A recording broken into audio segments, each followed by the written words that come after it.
Mon approche de la montagne, c'est vraiment basé sur de l'amateurisme. Avec les années, j'ai pu acquérir un minimum de technique qui me permet d'être autonome en fait maintenant sur le terrain. Et donc je fonctionne sans guide.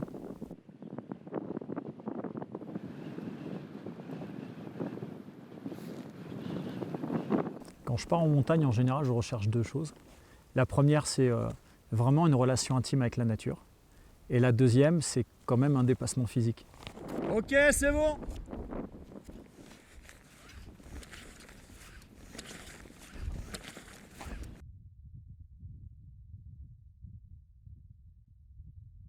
Je pratique la montagne, je viens en montagne vraiment pour m'évader. D'ailleurs, comme pour les autres façons dans lesquelles je m'échappe, c'est-à-dire que ça peut être à travers des déserts ou des marécages, etc., dans les traversées de pays, la montagne, c'est un autre mode d'évasion pour moi. La montagne, c'est partir à l'aventure. C'est déjà ça, ça commence par ça. Et comme tout projet, toute expédition, on va dire, en général, ça s'amorce par une curiosité. Un échange avec quelqu'un, des lectures, des images. Et voilà, la curiosité est attisée. Et finalement, c'est juste pour répondre à la question, mais c'est comment là-bas ?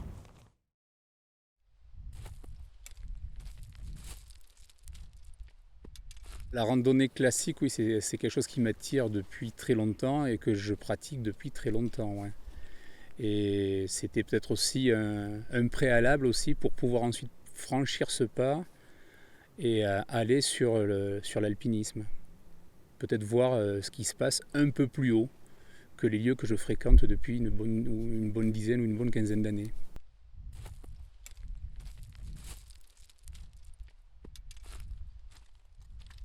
Alors jusqu'alors, ma pratique de la montagne, c'était plutôt de la randonnée, de la bonne randonnée avec du bivouac, par moments aussi un peu d'escalade, de via ferrata, enfin ce que font beaucoup de gens, donc quelque chose d'assez classique.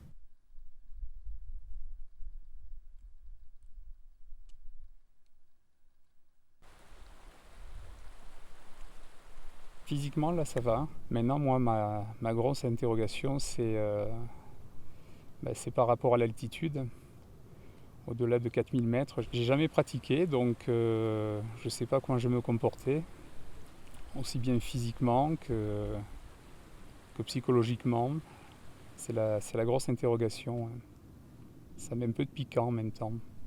Et un petit peu d'appréhension aussi, je dois avouer. Ouais. Il y a pas mal de doutes, beaucoup de zones d'interrogation. Ouais, c'est parce que c'est un challenge nouveau pour moi. En même temps, c'est excitant, mais c'est vrai qu'il y a une grosse part d'incertitude, d'inconnu. Donc, bon, on s'est bien préparé physiquement tout au long de l'année avec le reste de l'équipe, mais c'est vrai que moi, à mon échelle personnelle, je pense que je suis le plus inexpérimenté, techniquement et physiquement aussi à cette altitude-là. Donc c'est sûr, ça va être une ascension initiatique à tout point de vue, quoi.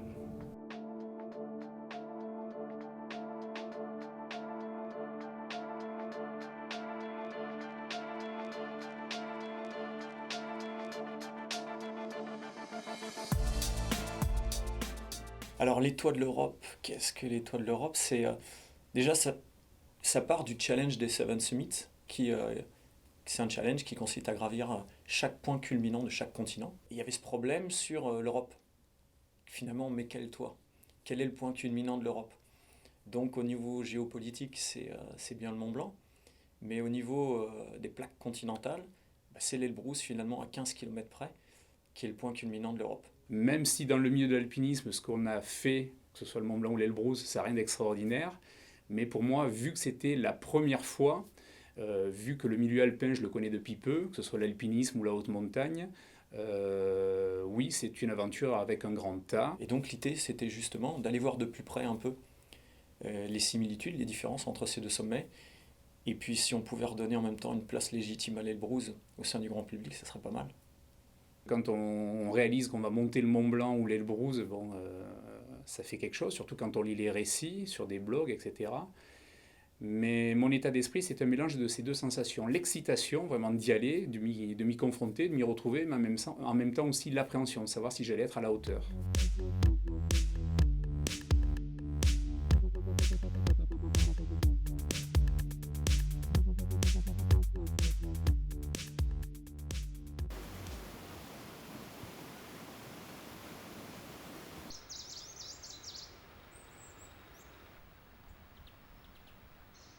L'Elbrus, déjà, il a des dimensions étrangères. On n'est plus en France, c'est en Russie, et en plus d'être en Russie, c'est dans le Caucase. Donc, la sonorité des mots, tout ça, ça me parle vachement. Il y a déjà cette connotation d'aventure. L'ascension sur le terrain, elle a été plus longue, l'engagement a été plus long. Il en ressort probablement une note un peu plus élevée que celle du Mont Blanc, parce qu'elle a demandé voilà, plus d'engagement, parce qu'il y a eu plus de dépaysement.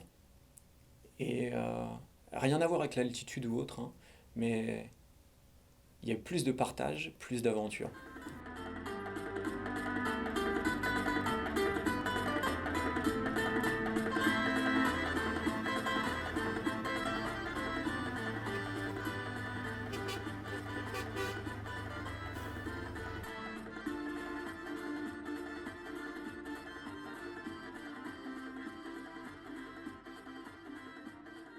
Donc là, de toute manière, comme plein de fois dans les expés, hein, on a une carte, mais elle nous donne des infos, mais évidemment, ça reste assez large. C'est le terrain Il faut voir sur le terrain. C'est le terrain qui Donc nous là, on dicte. va voir, on va aller là-bas et on avise. Je pense qu'en pleine saison. C'est pas si grave. Voilà. J'invite la mamie pour une battle.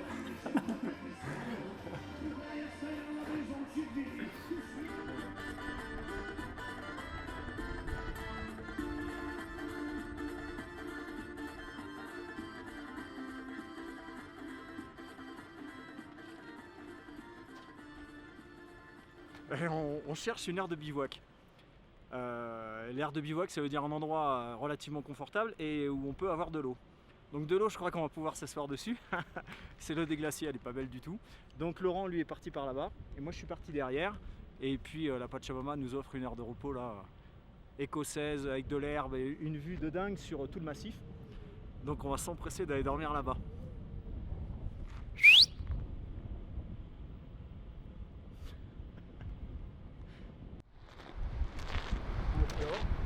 Alors en fait, nickel, ouais, topissime. Un coup de tuer, tu vas voir. Ça fait un peu plaine écossaise. Into the wild, hein. La vache. Into the merde. J'ai dû redescendre sur le chemin, rappliquer là-bas. Non, mais là, il y a un super coin derrière. On C'était croirait bien. pas, hein, parce que Bah là, tu te c'est dis, lunaire. Hein. là, tu te dis que t'as plus droit à l'herbe, là. Tout s'écosse. Ouais. Et derrière, tranquille.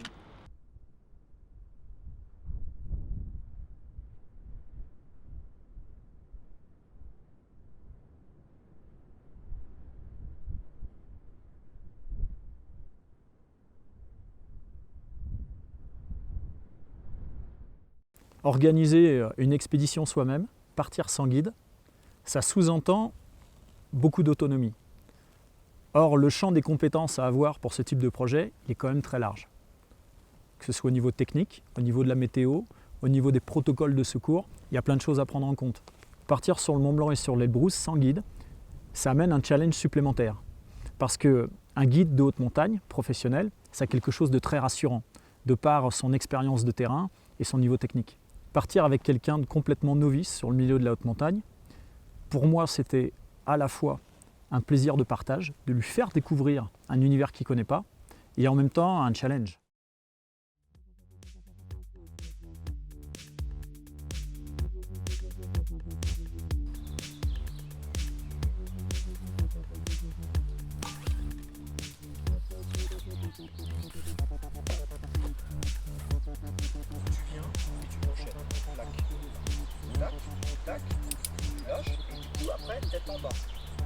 Celui-là il est bon, c'est l'autre qui est bon.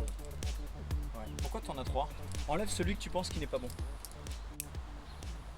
Ah ouais, j'ai compris.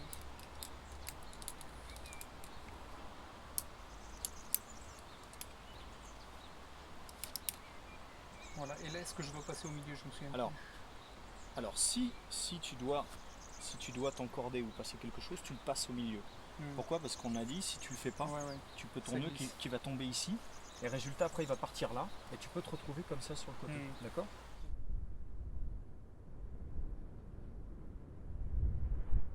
Les conditions météo, la vie privée de chacun fait qu'on n'a pas pu faire autant de sorties qu'on voulait. J'avais pas checké comme je voulais l'ensemble des techniques acquises par l'ensemble du groupe. J'avais encore certains doutes sur le niveau de la cordée. Ça va, Laurent? Ouais. J'appréhendais un peu au départ, mais finalement dans l'action, bonne sensation.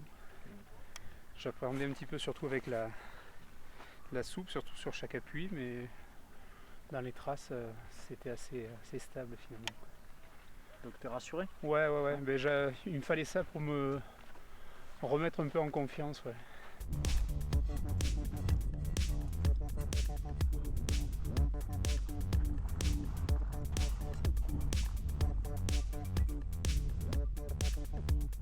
On se fait souvent une montagne de petites choses ou de choses un peu plus importantes, mais finalement tout est réalisable à condition déjà d'avoir la volonté et la motivation et surtout d'être bien préparé.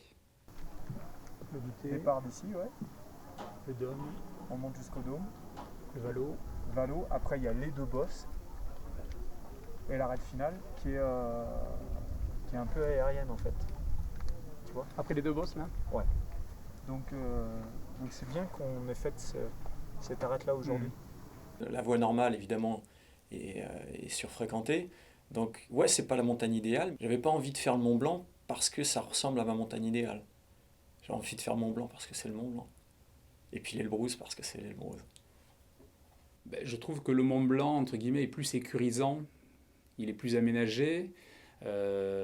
Déjà, notre course est ponctuée de refuges, donc c'est quand même plus confortable. Donc il n'y a pas cet inconfort qu'on retrouve sur l'Elbrus, où pendant une semaine, on n'a fait que du bivouac. Bon, en même temps, quand on fait de la pleine nature, on recherche ça. Ensuite, j'ai trouvé peut-être l'Elbrus aussi forcément un peu plus fatigant physiquement, parce que plus long, des pentes très très longues, et une altitude forcément supérieure à celle du Mont Blanc.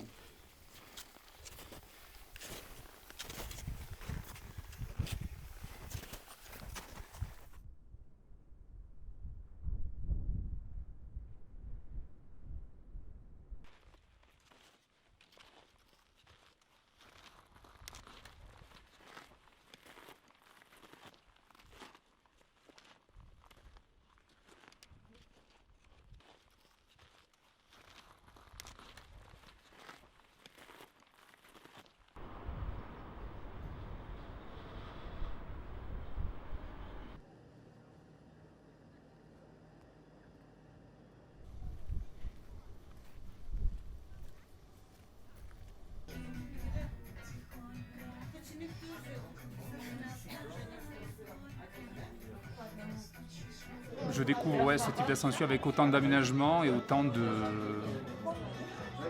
laisser aller au niveau des structures, au niveau des déchets. Ouais. Je ne m'attendais vraiment pas à ça, du moins aussi haut en altitude. Ça avait un petit côté Mad Max pour moi, finalement. Des immondices partout, des véhicules ou des anciennes remontées mécaniques rouillées. Enfin, il y avait un no man's land. Ouais, c'était, encore une fois, là, il y avait un gros décalage aussi. C'était pas une atmosphère de milieu alpin. Voilà. J'avais une vision plus naïve, plus idéaliste, on va dire.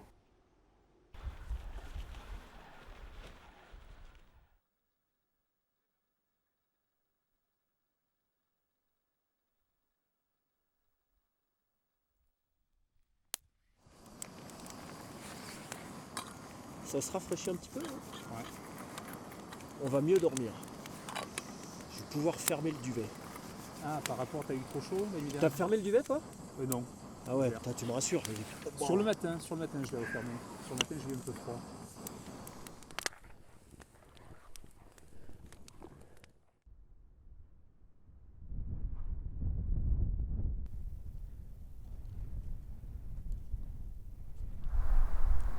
Ça l'impose là sur la droite. Ouais, carrément, ouais. Mais tu comprends pourquoi c'est le berceau de l'alpinisme. Toute l'histoire qu'il peut y avoir. Tiens.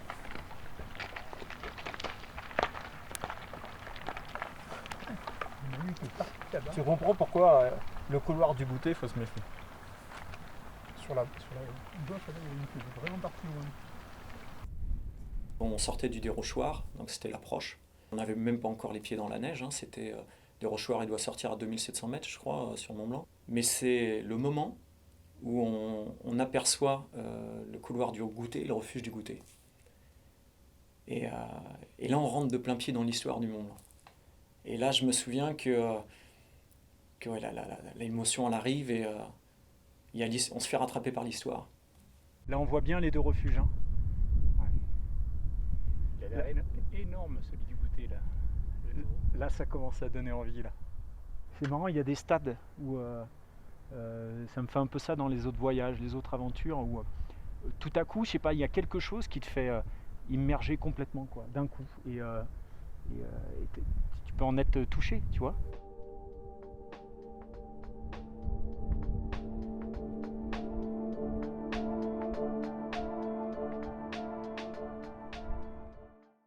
On s'est levé à 5h, on a regardé la météo, c'était exécrable au possible.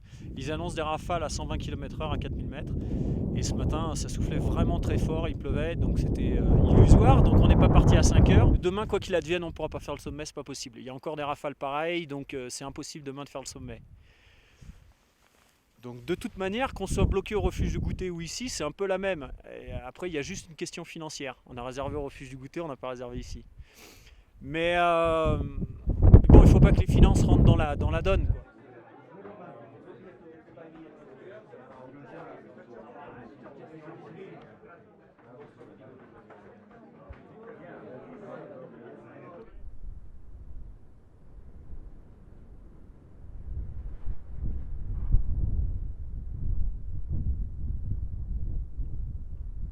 Que l'on parte pour de la randonnée ou sur un projet comme les Toits de l'Europe, on sera toujours confronté, si on encadre un groupe ou une cordée, à des problèmes de prise de décision. À un moment donné, on est face à une prise de risque, et là, obligatoirement, en étant le premier de cordée, celui qui organise, même au niveau de l'amateurisme, on est obligé de prendre les décisions. On est obligé de dire oui ou non et d'imposer ses choix.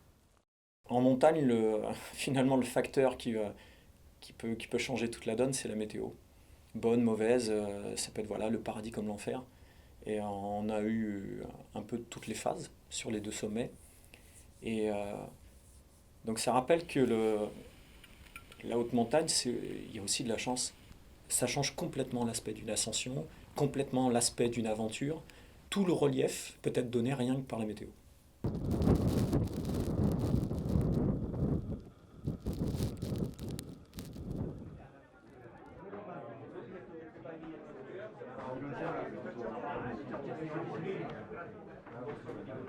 Ça s'est pas trop mal passé, mieux que prévu, hein. Parce que même en termes de vent, ça n'a pas été méchant, tu vois. Même si ça a tonné un peu au départ. Par contre, il y a eu plus de neige que je pensais, moi. Ouais, t'as vu, plus on est monté et plus il y avait de la neige. Donc c'était utile de chausser les crampons. Ouais, c'est clair que ça devient délicat, ouais. Mais ça s'est bien passé, ouais, c'est très bien. Même, je veux dire, même nous deux, ça s'est bien passé. Ouais, j'ai C'est trouvé. super bien passé. Mais même malgré le mauvais temps, je trouve que ça a rendu même la course assez sympathique, finalement, la neige. Ouais, moi c'est bien, ouais. Moi, ça m'a bien plu, ouais. Non, c'est clair. Le paysage, quand c'était un petit peu découvert par moi, c'était assez grandiose. Ça donnait un bel aspect, ce saupoudrage de roches, là, c'était pas mal. Mais moi, en plus, à tout moment, je me suis senti, parce que je pense que tu as su aussi me mettre à l'aise, et tout le long, vraiment, ça a été franchement que du bonheur. Le couloir du Goutet, on a eu surtout affaire à sa réputation, pas tant à l'ascension, mais plutôt à la redescente, puisque c'était courant de l'après-midi, donc ça parpine un peu plus, c'est-à-dire qu'il y a les pierres qui dévalent dans tous les sens. Et c'est vrai qu'on soit 300 mètres plus haut ou au pied du couloir, on entend toujours la même chose, ça hurle dans tous les sens, que ce soit les cordées du bas ou du haut qui hurlent Pierre, Pierre, et c'est vrai que ça résonne dans tous les sens. Là encore, avec son aspect débonnaire que ça peut avoir, cette petite traversée horizontale, toute la vigilance de la montagne, elle est encore là. On a quitté la neige, mais pourtant, on est encore dans un secteur de haute montagne. avec ses dangers, ses travers, quoi. J'appréhendais un petit peu le fameux couloir du goûter avant de venir sur place, si tu veux. Ok. Le passage avec le câble? Non, entièrement le couloir, voilà. Ok. À partir du refuge La de progression Tête-aux-Rousses. sur la C'est vrai roche. que quand tu le vois de face, cette paroi au départ, elle t'impressionne. On se fait tout un monde, toute une montagne de beaucoup de choses. C'est vrai que des fois les lectures amplifient ça aussi. Donc des fois tu te fais de mauvaises idées. Mais je pense qu'une fois que tu es parti, je crois que tu es dans l'action, donc non, tu profites et tu es concentré sur ce que tu dois faire et tu profites pleinement. Donc je pense que l'appréhension était vraiment avant. L'ascension du Mont Blanc ou l'ascension de l'Elbrouz sont des sommets qui sont faciles. Toutefois, on reste sur un secteur de haute montagne et il y a quand même quelques difficultés qui subsistent. C'est pourquoi les deux partenaires de cordée se doivent d'être un minimum rigoureux sur le terrain et d'avoir tout le temps à l'esprit qu'il peut y avoir un pépin.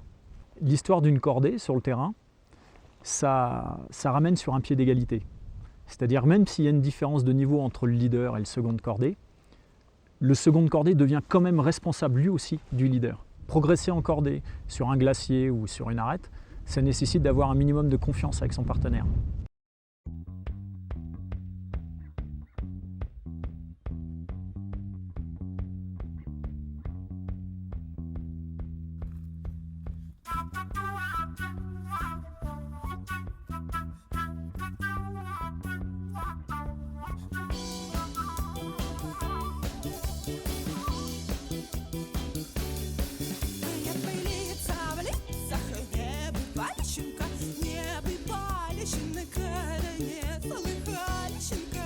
À partir de 3008, justement, on peut utiliser des ratraques, les chenillettes, là, les dameuses qui déposent les alpinistes soit à 4100 mètres au refuge de Priute 11, soit même jusqu'à 4700 mètres pour attaquer l'ascension sans trop se fatiguer.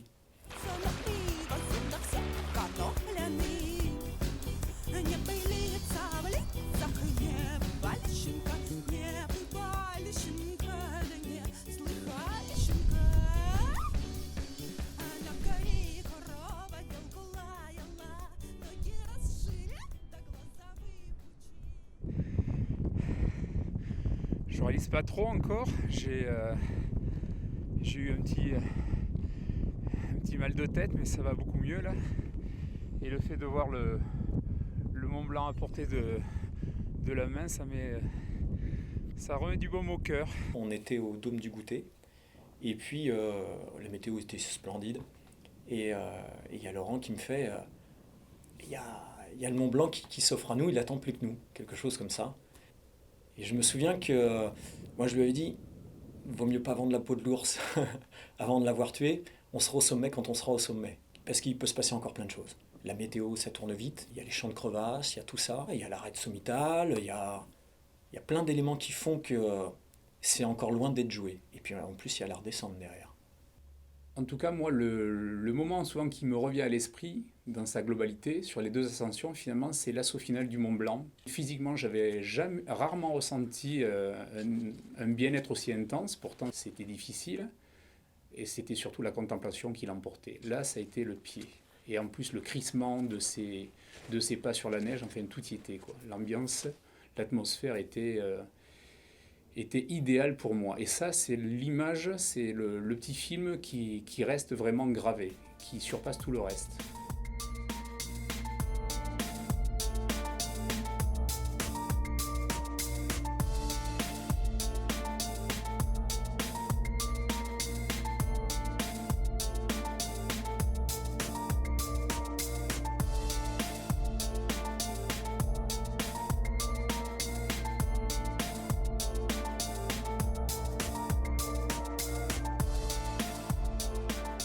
C'est difficile d'exprimer pour moi parce que c'est énormément de ressenti, plus que ce que j'avais pu imaginer.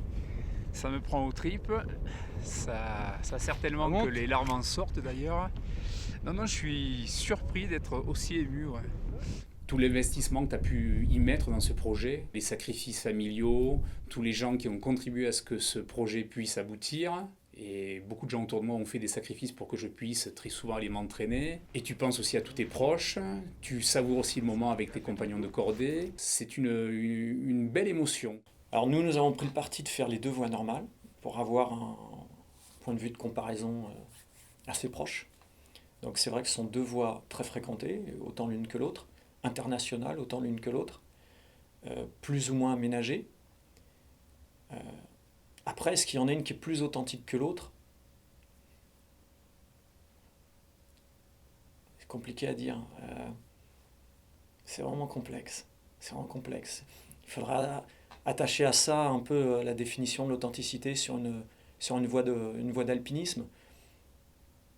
J'ai eu l'impression en tout cas de faire plus d'alpinisme sur le Mont Blanc que sur l'Elbrouz.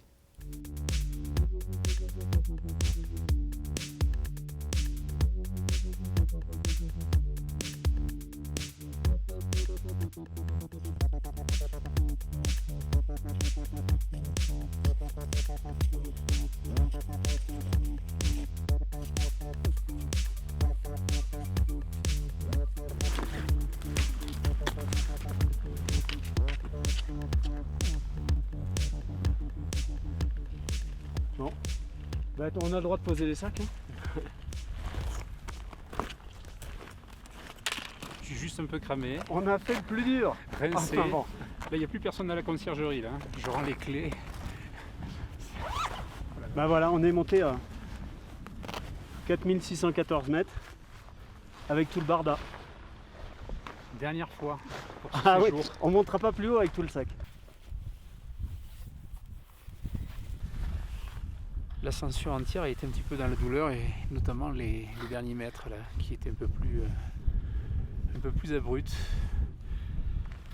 Donc là je me change, on va installer le camp et je pense que je vais faire une petite sieste réparatrice, dirons-nous. Осінню морю до Жорнова пливуть.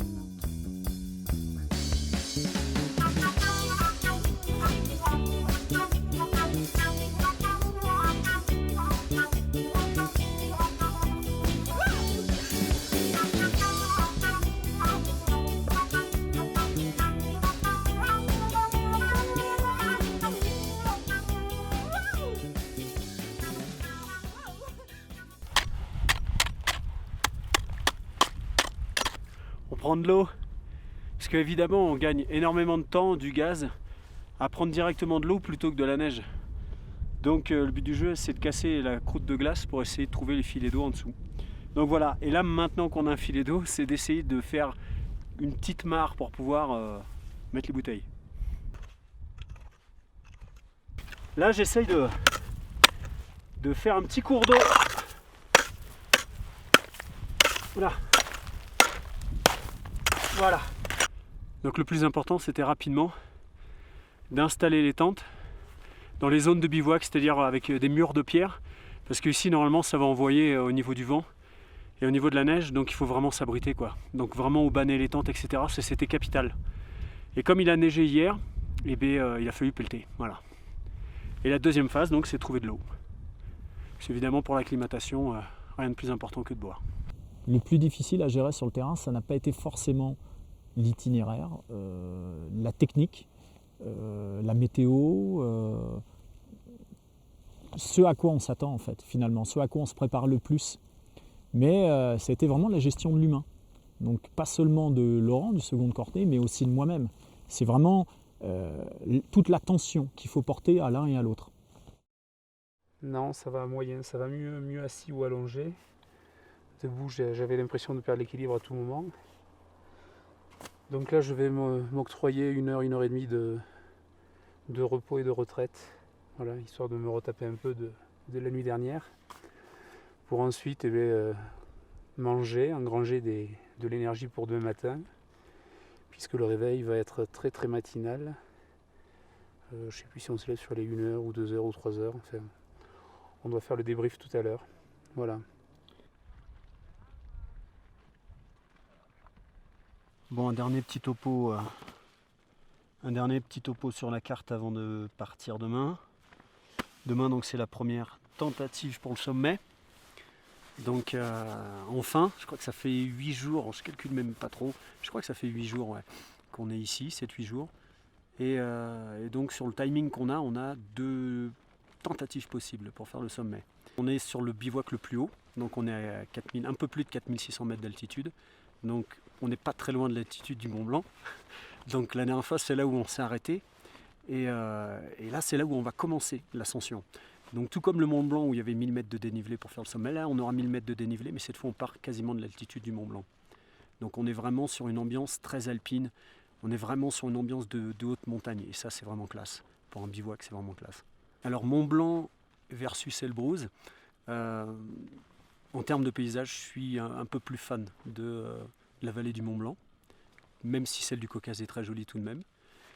Après, je trouve qu'il y a une note d'aventure qui est vachement plus présente ici sur l'Elbrouz, mais parce qu'on est à l'étranger, on est en Russie, etc. Et comme l'a judicieusement fait remarquer Laurent sur les jours précédents, il y a quand même un gros problème de pollution ici. Et ça, c'est vrai que c'est une note qui est vraiment spécifique entre les deux. C'est que le Mont Blanc est quand même relativement clean, même s'il y a ces problèmes avec le refuge Valo et autres. Mais ici, c'est partout. Aujourd'hui, on va attaquer donc dans quelques heures et c'est pas du tout gagné dans ma tête, même si techniquement c'est plus facile que le Mont Blanc, parce que oui, la météo est changeante, parce que les températures peuvent chuter, vraiment, ça peut être vraiment très bas. D'ailleurs, c'est un des points que Laurent, lui, a le plus de mal, c'est le rapport au froid. Et voilà, donc on va rester vigilant quoi qu'il advienne de toute manière.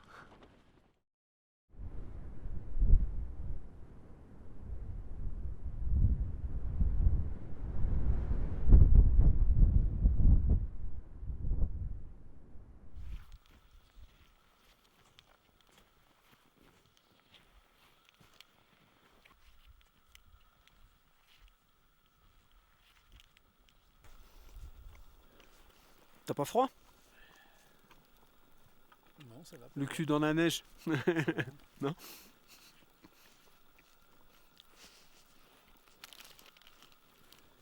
Bon, on n'y voit pas grand chose, hein? Là, tu dis qu'on est à combien? 5335, c'est ça? À peu près? Voilà, du coup, 5340, quelque chose comme ça, quoi. Plus que 302 mètres.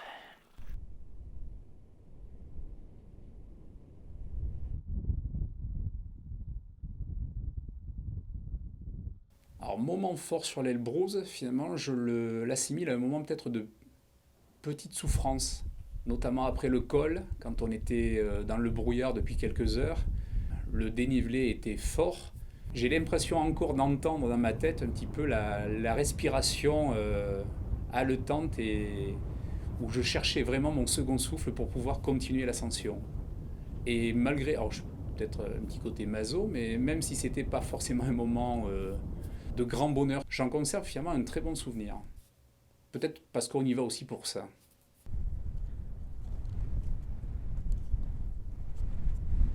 Dépasser les 4005, il y a quand même, on se prend quand même une petite claque et on sent que l'acclimatation est vraiment nécessaire. Et arrivé à 5006, c'est vrai que les passes se font bien plus longs qu'à 4008 quand on a fait le Mont Blanc.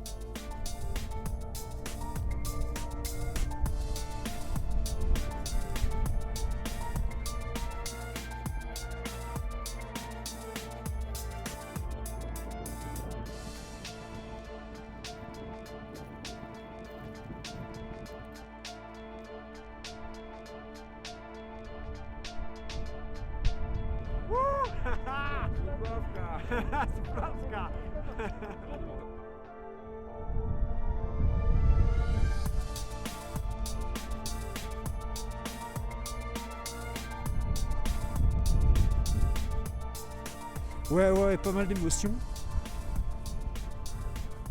C'est parce que je suis toujours fier de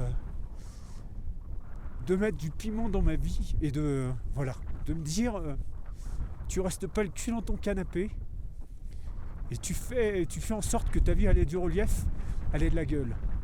Donc voilà, je suis content de me faire plaisir. Moi, de mon côté, ce qui me touche, c'est que beaucoup de mes proches ont fait de gros sacrifices pour moi. Et voilà, donc l'émotion me rattrape à nouveau. Donc ça, là j'ai une grosse pensée pour eux. J'avais déjà les sanglots bien avant le vrai sommet.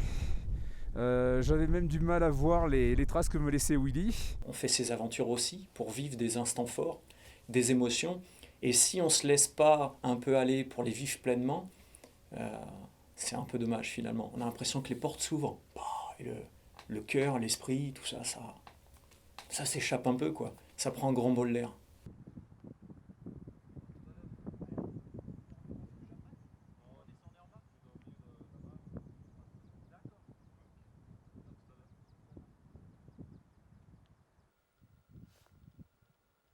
Monter un projet d'ascension du Mont Blanc et de l'Elbrouz enchaîné, ça reste évidemment une aventure physique. Ça reste une aventure sur l'histoire de l'alpinisme, de par le symbole de ces deux sommets, mais ça reste avant tout une aventure humaine. La façon dont on peut la vivre soi-même, toutes les émotions qui nous parcourent sur un tel projet, que ce soit les moments de doute, les moments de joie quand on arrive au sommet, mais aussi les moments de partage qu'on a avec son compagnon de cordée. Le retour d'expérience sur des projets comme les Toits de l'Europe, c'est en premier lieu toute l'expérience de terrain qu'on a pu accumuler et qui vient s'ajouter aux autres pierres des expériences passées. Et deuxièmement, ça va être la force des émotions qu'on a pu vivre. On fait des projets comme ça aussi pour mettre du piment dans sa vie, pour avoir des émotions qui sont majeures, pour avoir des expériences de vie qui viennent exciter un peu notre quotidien.